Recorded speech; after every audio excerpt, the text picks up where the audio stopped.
호세아 선지자는 하나님을 아는 지식이 구원의 생명을 얻게 하신다라고 말합니다. 그래서 우리에게 권면하기를 힘써 여호와를 알라. 자, 오늘은 삼위일체 하나님에 대해서 배워보려고 합니다. 근데 우리가 삼위일체 하나님에 대하여 묵상하기 전에 먼저 우리 마음에 새겨야 할 마음가짐이 있습니다. 그것은 우리 하나님께서 하나님 자신을 우리에게 보여주시는 것만큼만 우리는 하나님을 이해할 수 있다는 사실입니다. 왜냐하면 우리는 피조물이기 때문에 그렇습니다. 이 말은 우리의 이성으로 하나님의 존재 방식을 다 이해할 수 없다라는 것을 전제하고 오늘 삼위일체를 이해해야 된다라는 것이죠. 그래서 삼위일체 하나님은 다 이해하는 대상이 아니라 우리가 경배해야 할 대상이라는 것이죠. 삼위일체의 하나님을 이해할 때 창세기 1장 26절에 하나님께서 인간을 창조하실 때 이렇게 말씀하셔요. 우리가 우리의 형상을 따라 인간을 창조하시겠대요. 그러니까 이미 하나님께서 자기를 계시할 때 만물을 창조할 때부터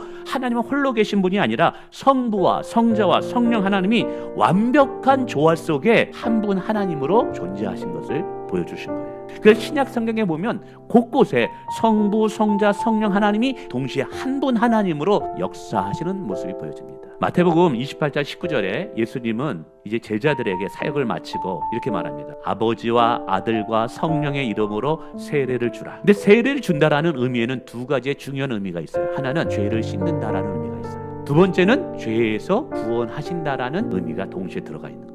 근데 하나님이 한 분이라고 이야기하는 성경이 성부 하나님과 성자 예수님과 성령 하나님의 이름으로 죄를 사해 줄 수 있다라고 이야기하니 우리는 여기에서 삼위의 하나님에 대해서 생각할 수밖에 없는 거예요. 성부 하나님도 하나님이시지만 예수님도 죄를 사하는 하나님이 되는 거예요. 성령님도 하나님이 되는 거예요. 또한 경배를 받으시는 모습에서 삼위일체 하나님의 모습을 보게 됩니다. 성경의 대원칙은 오직 하나예요. 영광과 존귀와 경배는 누구에게만 돌리라? 하나님께만.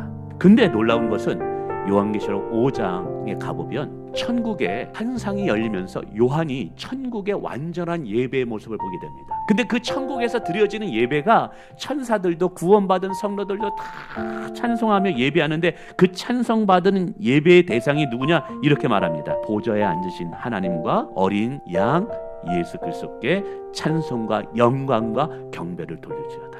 한번 생각해 보세요. 성경은 일관성 있게 하나님께만 예배를 드리라고 하는데 예수님이 하나님이 아니게 되면 무슨 문제가 생기는 거예요? 오늘 저와 여러분은 엄청난 우상 숭배를 하고 있는 거예요. 근데 하나님께만 예배를 드리라고 말하는 그 성경이 요한계시록 마지막에 예수님을 향해서 경배하고 있다는 거예요. 그렇다면 예수님이 누구신 거예요? 하나님이 되는 거예요. 뿐만 아니라 우리가 읽은 에베소서 1장에 보면 에베소서의 가장 핵심적인 건 뭐냐면 우리를 구원하기 위해 성부 하나님이 하신 일과 성자 예수님이 하신 일과 성령 하나님이 하신 일을 합니다. 그리고 그것이 끝날 때마다 성부 하나님께 찬송을 올릴지어다.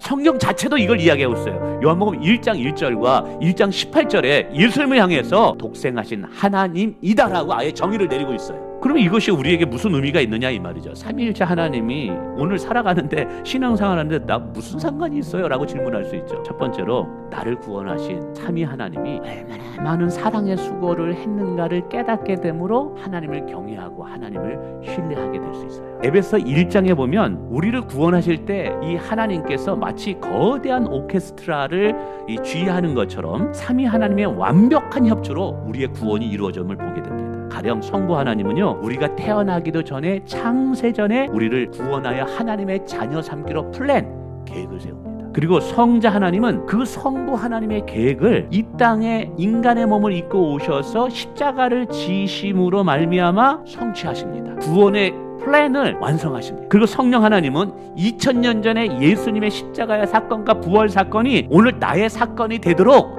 복음을 듣게 하시고 복음이 믿어지게 하여서 우리의 구원을 인치시는 일을 하신다는 사실입니다. 이렇게 삼위일체 하나님이 완벽한 조화를 통해서 우리의 구원이 완성된 거예요. 그러니까 우리 하나님은 우리를 구원하기 위해서 어느 한 분도 쉬지 않으셨다라는 거예요. 두 번째, 삼위일체의 신비를 통해서 교회가 어떤 모습이 돼야 되는지를 알려주고 있어요. 세 분은 서로 다르지만 그 다름이 갈등의 원인이 되지 않아요. 오히려 완벽한 조화를 이루어 이 땅 가운데 하나님의 뜻을 이루어간다는 것이죠. 그래서 이 삼위일체 하나님은요, 우리 교회가 어떻게 사역을 해야 될지 이걸 알려주는 방향을 제시합니다. 세 번째는 이단 가르침에 우리 영혼과 진리를 사수하기 때문에 그래요. 이 삼위일체 하나님을 바로 믿으면 결코 않고 인간이 경배를 받을 자리에 올라갈 수가 없어요. 여러분, 이 교리가 이토록 중요한 이유는 단순한 지식이 아니라 우리가 믿는 대상이 누구인지를 결정짓는 우리의 영혼의 생명과 직결된 문제이기 때문이라는 사실이에요. 이 진리를 분명히 깨달음으로 여러분의 신앙이 진리 안에 굳건히 서 있기를 주님의 이름으로 축원을